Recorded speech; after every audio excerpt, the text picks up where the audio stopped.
much, Sabya, Ambassador Gleb Ivashentsov, Ambassador Bernard Gunetilke, Ambassador Sumit Nakandala, distinguished panelists, friends in the audience, and all those who have helped us to put together this unique event.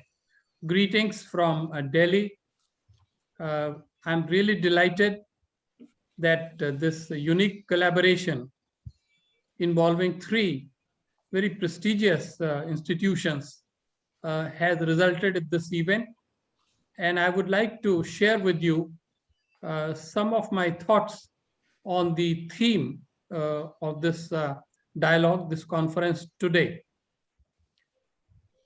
It seems to me that the contours of international relations and diplomacy are changing very substantially in this decade. International relations and diplomacy is no longer merely about conflict, terrorism, and matters of war and peace. It is now primarily about 5 C's, namely COVID, climate change, cyber domain, commerce, and critical technologies. So in these 5 C's, undoubtedly, climate change figures very prominently in almost everything that the governments do and everything that is happening around the world that is impacting the lives of our people. Now here, the first question that we need to address is as to what exactly is the purpose of one more dialogue or one more webinar on the issue of climate change. Is it that we want to influence the climate policies of our governments and other governments?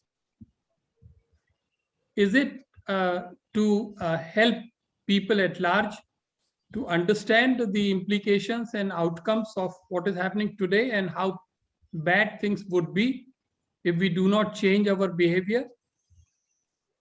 Is it to just explain, or is it also that we want to come up with just a few practical points to improve things the way we are working in the world?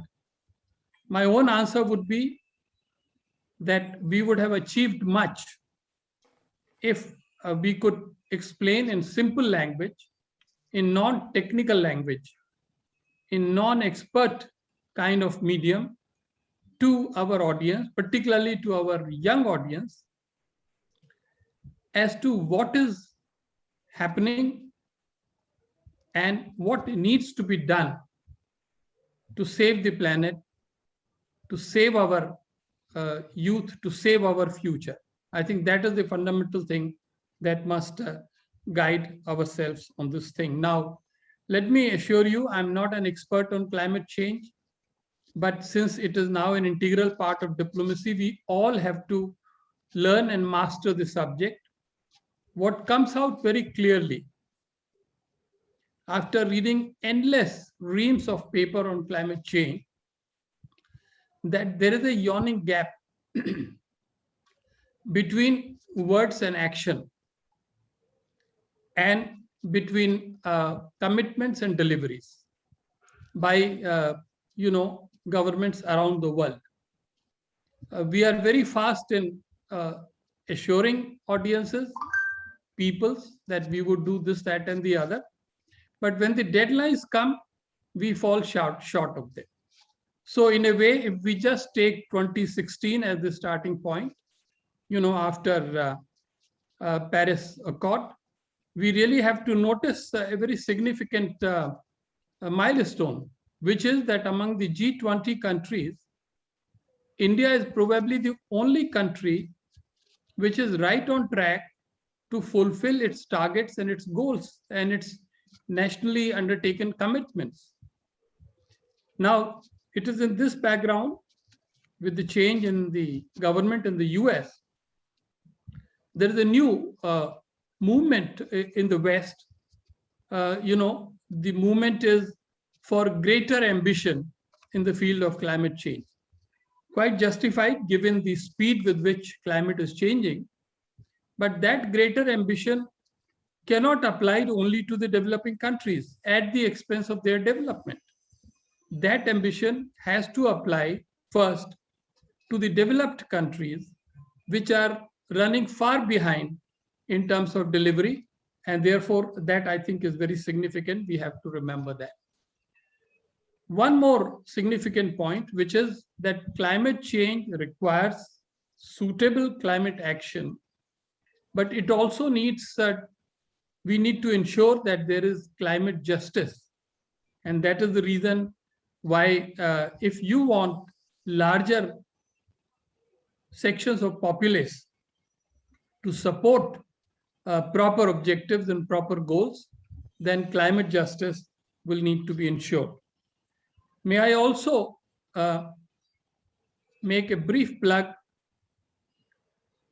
for the concept of blue economy here, because the very theme of climate change in terms of retaining marine and freshwater resources and for cleaning of water resources brings us inevitably to the domain of blue economy. Now, blue economy and environment are deeply interlinked, so much that when 3 years back, one of the biggest international conferences on blue economy took place, hosted by the government of Kenya. They called it the Conference on Sustainable Blue Economy. So the point here is that blue economy, which is a multidisciplinary phenomenon, this can help us a lot in terms of handling much of the theme that is under discussion today, provided we are able to organize a working coalition of business, governments, and scientists and academia. So it's very important to remember that it's not enough to pinpoint where we need to take action on climate, but also think of the business dimension as to who would do it, who would clean the oceans, who would ensure cleaner water supplies. It all has to be done from the beginning and in a very prudent manner. My last point, dear friends, is really a diplomatic point, which I cannot miss this opportunity to make. I think I've planned, participated, watched many of these multilateral dialogues, trilateral, quadrilateral, even more. But this is a truly unique combination, a combination in which Russia, India, and Sri Lanka are taking part. There's a good reason for it. Russia is known as a strong and a steadfast friend of South Asia since the end of the Second World War, if not before.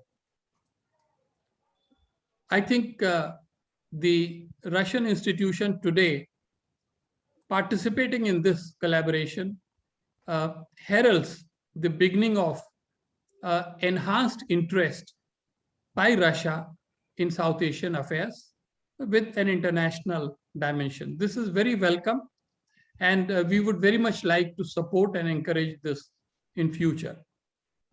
Then the engagement of Sri Lanka is also very significant. Sri Lanka and India are very close neighbors. They are very friendly neighbors. Sometimes difficulties develop in this relationship. It is quite possible that some of India's policies and actions cause misunderstanding in Sri Lanka. I can assure you the vice versa is also true, particularly at this time. Therefore, when we work closely on a politically neutral subject or domain such as climate change, this should further strengthen our habits of working together. So I do hope in a very positive and constructive manner that our leaders, thought leaders, our experts, our scientists, our climate change experts, all of us will get together and create a very strong basis so that this trilateral relationship fused today makes further strides in future and brings collective benefit to fruition even more. Thank you very much.